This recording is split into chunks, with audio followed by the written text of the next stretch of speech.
Well well well well well well तो पिछले video में मैंने कहा था कि अगले वीडियो में इस सब्जेक्ट पर बात करेंगे कि हिंदू धर्म कैसे अस्तित्व में आया।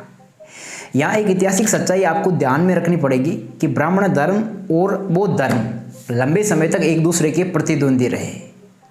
डॉक्टर अंबेडकर अपनी किताब रेवोल्यूशन एंड काउंटर रेवोल्यूशन में लिखते हैं कि भारत का असली इतिहास बुद्ध की मानवतावादी संस्कृति और आर्यों की अमानवतावादी संस्कृति के बीच जानलेवा संघर्ष यानी मोर्टल कॉन्फ्लिक्ट मात्र है। तो हम कह सकते हैं कि ब्राह्मणवाद के उदय होने की कहानी बुद्ध धर्म के डूबने की कहानी है। तो वीडियो शुरू करने से पहले दो बातें आपके सामने क्लियर कर देना चाहता हूँ। पहली बात ये कि एक इतिहास का विषय है और मेरा मकसद किसी धर्म विशेष को ऊंचा या नीचा दिखाना नहीं, बल्कि सच्चा और तथ्यों पर आधारित इतिहास आपके सामने रखना है। दूसरी बात यह कि मैं किसी लीगल या टेक्निकल बहस में नहीं उलझना चाहूँगा, जैसे हिंदू धर्म नाम से कोई धर्म है या नहीं, क्योंकि ऋग्वेद से लेकर सत्यार्थ प्रकाश तक किसी भी धार्मिक ग्रंथ में हिंदू धर्म या हिंदू शब्द नहीं दिया गया है। ना ही मैं सुप्रीम कोर्ट के रमेश यशवंत प्रभु केस के उस फैसले की बात करना चाहूँगा जिसमें कहा गया है कि हिंदुइज्म कोई धर्म नहीं बल्कि जीवन पद्धति है। मैं सिंपली अपनी बात को उस हिंदू धर्म तक सीमित रखना चाहूँगा जिसे हमारी आबादी का आधे से अधिक हिस्सा अपना धर्म मानता है। यानी हम उस हिंदू धर्म की बात करेंगे जिसकी परिभाषा पूर्व राष्ट्रपति डॉक्टर एस राधाकृष्णन ने देते हुए कहा कि जो वेद, जाति प्रथा, शास्त्रीय कर्मकांड करे, गीता उपनिषद आदि को मानता हो वह हिंदू है। हिंदू धर्म को प्राचीन सिद्ध करने के लिए कुछ बेबुनियाद और बेतुकी बातें फैलाई गई है। कुछ बातें हमने पिछले वीडियो में डिस्कस की थी और कुछ बचे हुए लॉजिक इस वीडियो में डिस्कस करके हम आगे अभी इस बात पर चर्चा करेंगे कि भारत से बुद्धिज्म कैसे गायब हुआ।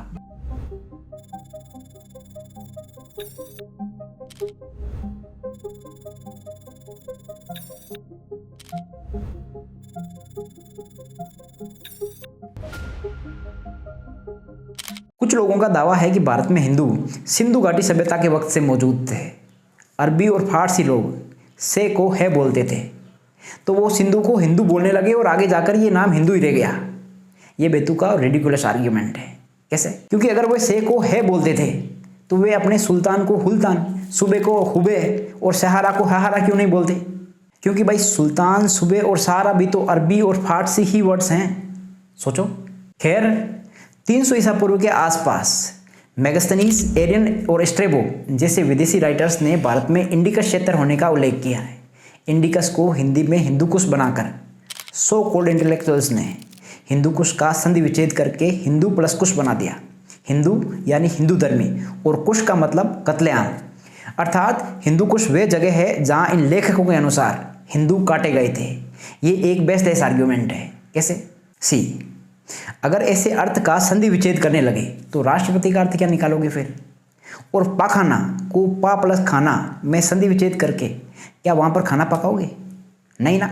ऐसे ही दयानंद सरस्वती का ये बेसलेस और तथ्यहीन दावा स्वीकार नहीं किया जा सकता जिसमें वो कहते हैं कि वेद और सृष्टि एक साथ 1,96,08,52,977 साल पहले अस्तित्व में आए थे।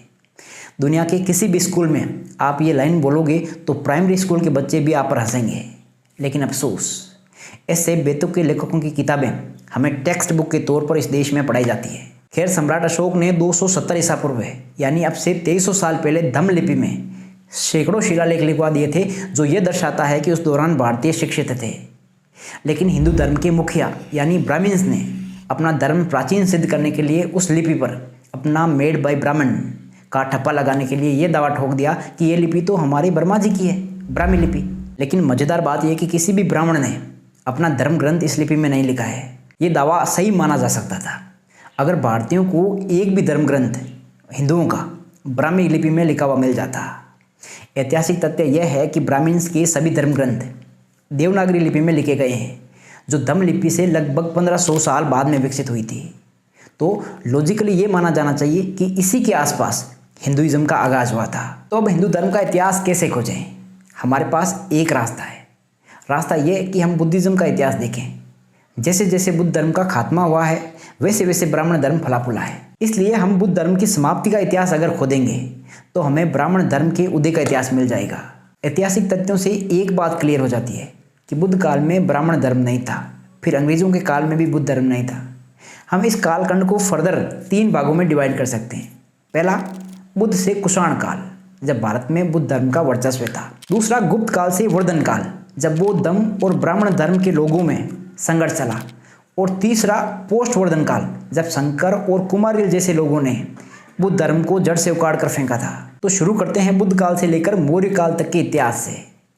ये एक ऑन रिकॉर्ड फैक्ट है कि बुद्ध के समय ब्राह्मण धर्मियों का अस्तित्व उतना ही नगण्य था जितना 1941 की जनगणना के समय बौद्धों का अस्तित्व है भारत में। जैसे 1941 की जनगणना में भारत में बौद्धों को आदर्श में गिना गया था, वैसे ही जब मेगास्थनीज भारत में आया और भारत के लोगों को 7 समूह में बांटा तो ब्राह्मणों को उसने गिना ही नहीं था। बुद्ध काल में तो ब्राह्मण खुद बुद्ध से ब्राह्मण होने का सर्टिफिकेट मांग रहे थे। मौर्य काल में भारत आए मेगास्थनीज, स्ट्रेबो और एरियन जैसे विदेशी राइटर्स को यहाँ ब्राह्मण धर्म के बारे में कुछ भी नहीं मिला था। अब सम्राट अशोक द्वारा लिखवाए गए शिलालेख 7 पर आजीवक, निघंट यानी जैन भिक्षु, थेर यानी बौद्ध भिक्षु, बामण यानी ब्राह्मण, समण बामण यानी भारतीय ब्राह्मण आदि धार्मिक लोगों का वर्णन किया गया है। सम्राट अशोक ने शिलालेखों में बुद्ध धर्म शब्द का प्रयोग नहीं किया, लेकिन धम्म शब्द का प्रयोग केवल उन्होंने बौद्ध धर्म के लिए किया है।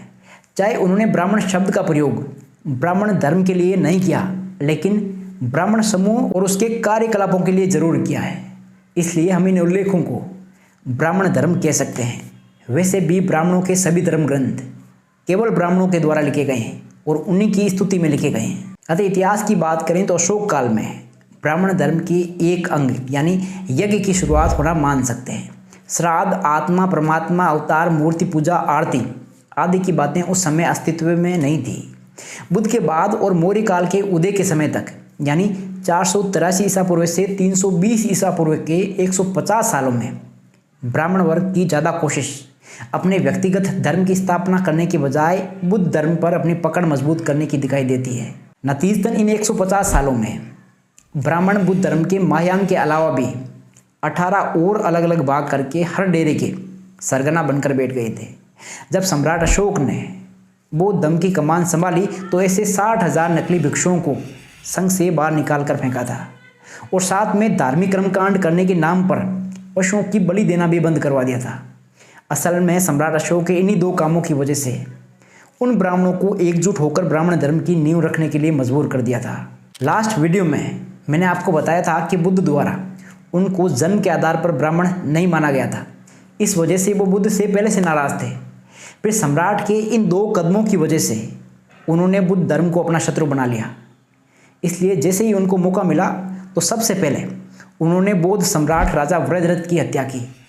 उस हत्या का राजनीतिक या शासक की गति से कोई लेना देना नहीं था, क्योंकि अगर सम्राट वज्ररथ ब्राह्मण धर्म को मान रहे होते तो ब्राह्मण पुष्यमित्र द्वारा उनका कत्ल नहीं किया जाता।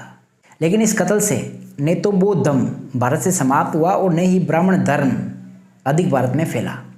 इस नाकामी के बाद उन्होंने बुद्ध धर्म को भारत से उखाड़ फेंकने के लिए पहली बार साम दाम दंड भेद की नीति अपनाई। वेद के अतिरिक्त लगभग सभी ब्राह्मण ग्रंथों में इसे प्रमुखता से शामिल किया गया है। पहली साम नीति। साम का अर्थ है एक जैसा, इंग्लिश में कैमोफ्लेज यानी छद्म आवरण है। ये साम दाम दंड भेद में से सबसे घातक हथियार है। इसमें प्रतिद्वंदी को अंदर घुस के मारा जाता है। इस नीति में शिकार को शिकारी द्वारा मित्र होने का एहसास दिलाया जाता है, लेकिन शिकारी उसको धीरे धीरे अंदर से खोखला करके समाप्त कर देता है। साम नीति के तहत जो उस वक्त चालें चली गई थी, उसमें से कुछ चालें मैं यहाँ आपको ब्रीफ में बताना चाहता हूँ। सम्राट अशोक ने अपने समय में भिक्षु संघ से 60,000 मुफ्तखोर यानी फर्जी भिक्षुओं को बाहर किया था। फिर पुष्यमित्र द्वारा मौर्य शासन समाप्त करने के बाद ऐसे लोग बहुत तेजी से भिक्षु संघ में फिर से घुसे। उनका पहनावा तो भिक्षु जैसा था, मगर व्यवहार वैसा नहीं था। एक कहावत है कि एक गंदी मछली पूरे तालाब को गंदा कर देती है। यहाँ तो पूरा तालाब गंदी मछलियों से भर गया था। फिर इन गंदी मछलियों ने अपने अपने डेरे खोल लिए। सभी ने जाप तो बुद्धम शरणम गच्छामि का किया, मगर इनका आचरण बुद्ध विरोधी था। इससे आम लोग बौद्ध संघ से दूर हटते गए। कहते हैं बुद्ध दुनिया के सबसे रेशनलिस्ट संत थे, अर्थात तार्किक संत। उनका एक वाक्य है जिसमें वो कहते हैं कि धम्म साधु कियम चू दमति, यानी धर्म को सब भला बताते हैं, लेकिन धर्म होता क्या है। उत्तर उन्होंने दिया आप सिन्वे बहु कायने दया दाने सच्चे सुचाए, अर्थात अति से बचना, सभी को अपने समान समझना, दया भाव रखना, दान करना तथा सच्ची और सुचितापूर्ण लाइफस्टाइल ही धर्म है। ये बात अशोक द्वारा लिखवाए गए पिलर्स में से पिलर नंबर 7 पर लिखी गई है। अतः बुद्ध ने लोगों को नेक काम करने की शिक्षा दी, उन्हें आत्मा परमात्मा जैसे बेतुक के मुद्दों से दूर रखा।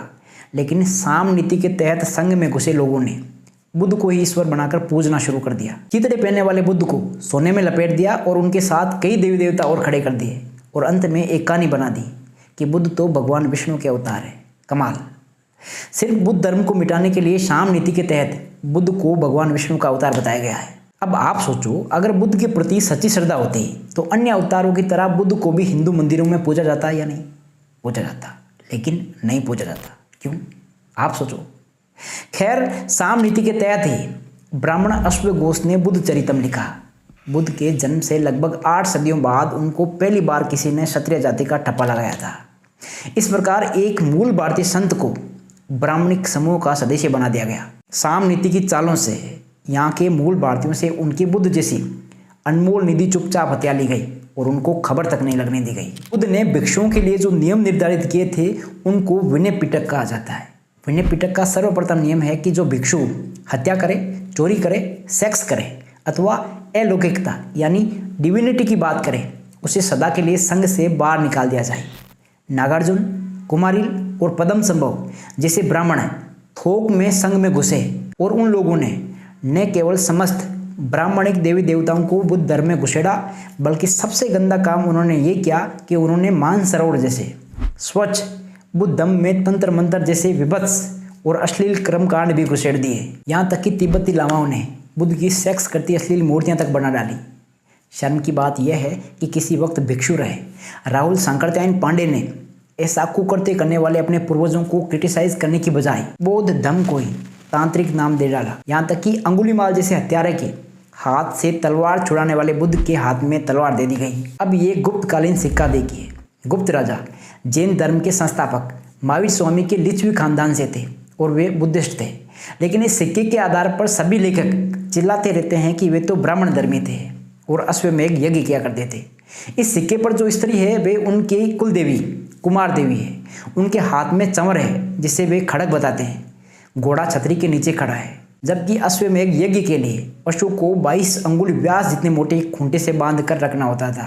इसी तरीके से साम नीति के तहत अपनी झूठी चालें चलकर बौद्ध विरासत को लीन लिया गया।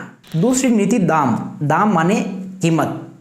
एक आम मान्यता है कि हर किसी की कीमत होती है, बस कीमत चुकाने वाला चाहिए। Let me give you an example. पहले मुगलों को मलेच कहा जाता था। मलेच यानी ऐसे लोग जिन्हें देखना और छूना पाप है। खैर, जब वे भारत के शासक बने तो अनेक राजाओं ने उनकी कृपा दृष्टि खरीदने के लिए अपनी बहन बेटियों का कन्यादान उनको किया। अब बुद्ध जानते थे कि दाम में बहुत ताकत होती है, इसलिए उन्होंने नियम निर्धारित किए कि भिक्षु भीख में सोना चांदी स्वीकार नहीं करेगा, किसी भी स्त्री के साथ अकेले में नहीं बैठेगा या स्त्री के साथ अकेले में विचरण यानी यात्रा नहीं करेगा, क्योंकि बुद्ध जानते थे कि हर कोई बुद्ध या आनंद नहीं होता जो राजपाट को ठुकरा दे या सुंदर स्त्री में केवल बहन या बेटी की छवि देखे। आज बंगाल के पाल व सेन राजाओं को बौद्ध संरक्षक राजा बताया जाता है, लेकिन इतिहास गवाह है कि उन्होंने आर्थिक मदद केवल उन तथाकथित भिक्षुओं की जो नालंदा विश्वविद्यालय में तंत्र मंत्र जैसी बुद्ध विरोधी शिक्षा दिया करते थे। यहाँ तक कि वहाँ मार्शल आर्ट और पहलवानी भी सिखाई जाती थी। समय के साथ पहलवान वहाँ के टीचर्स पर हावी होने लगे और अंत में अच्छे अच्छे शिक्षक वहाँ से निकल गए और नालंदा गया उजड़। दाम की इस नीति के तहत कई राजाओं और धना सेठों ने ऐसे भिक्षुओं को दान दिया जिन्होंने उल जुलूल बुद्ध कथाएं लिखी। अधिकतर जातक कथाएं बुद्ध की शिक्षाओं के विपरीत है। धन मिलने पर बहुत से भिक्षु अयासी में डूब गए, मौज करने लगे। इस तरीके से दाम की नीति से बुद्धिज्म को भारत से उखाड़ा गया। तीसरा, दंड। दंड का अर्थ है सजा या पनिशमेंट। हमें हमारी पाठ्य पुस्तकों में ये कभी नहीं पढ़ाया जाता है कि ब्राह्मण पुरोहितों और शासकों ने किस तरीके से बौद्धों पर अत्याचार किया और उन्हें कैसे बुद्ध धर्म या देश छोड़ने पर मजबूर किया। कुछ एक खास घटनाएं मैं आपको यहाँ बता रहा हूँ। चीन से 3 प्रमुख बुद्धिस्ट यात्री भारत आए थे बुद्ध की जन्मभूमि देखने के लिए, फायान, ह्यूनसांग और इत्सिंग। इन तीनों ने 400 से 700 ईस्वी तक अलग अलग समय पर भारत की यात्रा की। उन्होंने कई स्थानों का उल्लेख किया है जहाँ के बौद्ध विहार ब्राह्मण गुट के द्वारा नष्ट कर दिए गए थे। यहाँ तक कि खुद ह्यूनसांग ने अपने यात्रा वृत्तांत में लिखा है कि उनको भी एक बार यात्रा के दौरान पकड़ लिया गया था, लेकिन आंधी आने की वजह से वे वहाँ से भाग निकले थे। दंड नीति के तहत सबसे भयंकर घटनाएं 630 से लेकर 647 ईस्वी तक अंजाम दी गई। सबसे पहले उन्होंने राजा हर्षवर्धन के बड़े भाई राजा राज्यवर्धन और उनके परिवार को कत्ल किया, उनकी बड़ी बहन राजश्री को अगवा किया और जहाँ राजा हर्षवर्धन ने बौद्ध संगति का पंडाल लगवाया था उसे जलाकर राख कर दिया। फिर अंत में राजा हर्षवर्धन की भी हत्या कर दी। ये सब इतना जालिमाना ढंग से किया गया था कि बौद्ध जनता डर के मारे दुबक गई। बुद्ध धर्म के विरुद्ध फाइनल और सबसे भयंकर घटना आदि शंकर और सुंदवा नामक दो लोगों के गिरोह ने अंजाम दी। आदि शंकर की जीवनी शंकर दिग्विजय के नाम से उनके चेले माधव ने लिखी है तथा जिसे शंकर के मठ से प्रकाशित किया जाता है। उसमें स्पष्ट लिखा है कि शिव ने पूरी धरती से बौद्धों का विनाश करने के लिए शंकर के रूप में अवतार लिया था और सुंदवा इंद्र का अवतार था। ध्यान देने वाली बात यह है कि शंकर और सुंदवा का अवतार बुद्ध धर्म मिटाने के लिए नहीं बल्कि बौद्धों को धरती से मिटाने के लिए हुआ था। उनकी दिग्विजय और बाकी का इतिहास इस बात का गवाह है कि इन दोनों ने मिलकर सन 810 से लेकर 820 तक पूरे भारत से बौद्धों को मारा, उनके विहार नष्ट किए अथवा कब्जा किए। ये बिल्कुल 1984 में हुए सिखों के कत्लेआम जैसी वारदात थी। बुद्धिस्ट इंटेलेक्चुअल्स आज भी शंकर के चारों मठ प्राचीन बौद्ध विहार होने का दावा करते हैं। शंकर और सुंदवा पर बौद्ध पुस्तकालय जलाने का दोष अक्सर लगाया जाता रहता है। अगर इन लोगों ने बौद्ध ग्रंथ नहीं जलाए होते तो आज शायद भारत को चीन, जापान और तिब्बत जैसे बुद्धिस्ट देशों से बौद्ध ग्रंथ लाकर उनका अनुवाद नहीं करवाना पड़ता। अब जब शंकर और सुंदवा ने भारत से बौद्ध भिक्षुओं को मार डाला या भगा दिए तो समाज में धार्मिक शून्यता वैक्यूम पैदा हो गया। तब ब्राह्मणों ने लोगों के सामने अपना धर्म प्रस्तुत किया। कंपटीटर कोई बचा नहीं था, इसलिए जो उन लोगों ने धर्म के नाम पर परोसा लोगों ने स्वीकार किया। उन्होंने कहा कि खजुराहो में 64 पोजीशंस में सेक्स करती मूर्तियों वाला भवन भी मंदिर है, तो लोगों ने उसे भी मंदिर स्वीकार लिया। प्रेग्नेंट महिलाओं के पेट चीरकर उनके जन्मे बच्चे को मार देने वाले परशुराम को भगवान बताया गया, लोगों ने उसे भी भगवान माना। इसके साथ ही उन्होंने प्रचार किया कि नास्तिक तो पापी होते हैं। बुद्ध नास्तिक थे, इसलिए उनका नाम लेना भी अशुभ और पाप करार दे दिया गया। नतीजा ये हुआ कि भारतीय लोगों ने बुद्ध का नाम लेना ही छोड़ दिया। आगामी 5-7 सदियों में भारतीय बुद्ध शब्द ही भूल गए थे। नतीजतन जब 18वीं और 19वीं सदी के आसपास इंग्लिश हिस्टोरियंस ने बुद्ध की मूर्तियां निकाली तो मूल यहाँ के लोग अपने पूर्वज को पहचान ही नहीं पाए। अब भेद का सीधा सा अर्थ है डिवाइड एंड रूल, यानी लोगों को बांटो और राज करो। हमें पढ़ाया जाता है कि अंग्रेजों ने भारत में फूट डालो और राज करो की नीति से अपना शासन किया था, राज किया उन्होंने, ठीक है। लेकिन ब्राह्मण्स की भेद यानी डिवाइड एंड रूल की नीति अंग्रेजों से 20वीं सदी पुरानी है। डॉक्टर अंबेडकर की खोज के अनुसार आज के अछूत किसी समय भारत के बुद्ध हुआ करते थे तथा बौद्ध होने के कारण ही उनको अछूतपन झेलना पड़ा था। अब आपके मन में ये सवाल आता होगा कि बहुसंख्यक होने के बाद भी उन्होंने कभी आज़ादी के लिए संघर्ष क्यों नहीं किया। इसका सीधा सा उत्तर है और वह यह है कि वे सभी लोग भेद की नीति का शिकार थे। भेद की नीति से यहाँ के लोगों को हजारों भागों में बांट दिया गया। किसी को रेगर, किसी को बंगी, किसी को चमार, किसी को जाट या गुजर।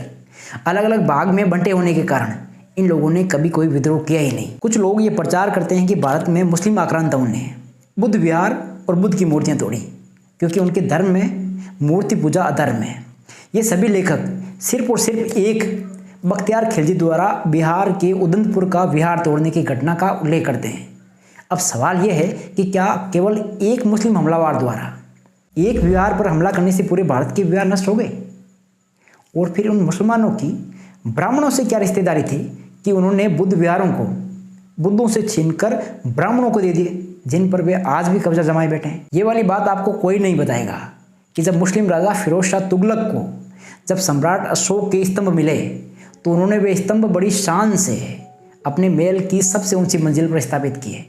लेकिन जब राम मंदिर की नींव खोदते वक्त बौद्ध स्तंभ मिले तो उनको शिवलिंग घोषित कर दिया गया या फिर तोड़कर बजरी बना दी गई। तो डॉक्टर अंबेडकर ने ठीक कहा था कि भारत का इतिहास बौद्ध धर्म और ब्राह्मण धर्म के बीच संघर्ष का इतिहास मात्र है, जिसमें बौद्ध धर्म हार गया।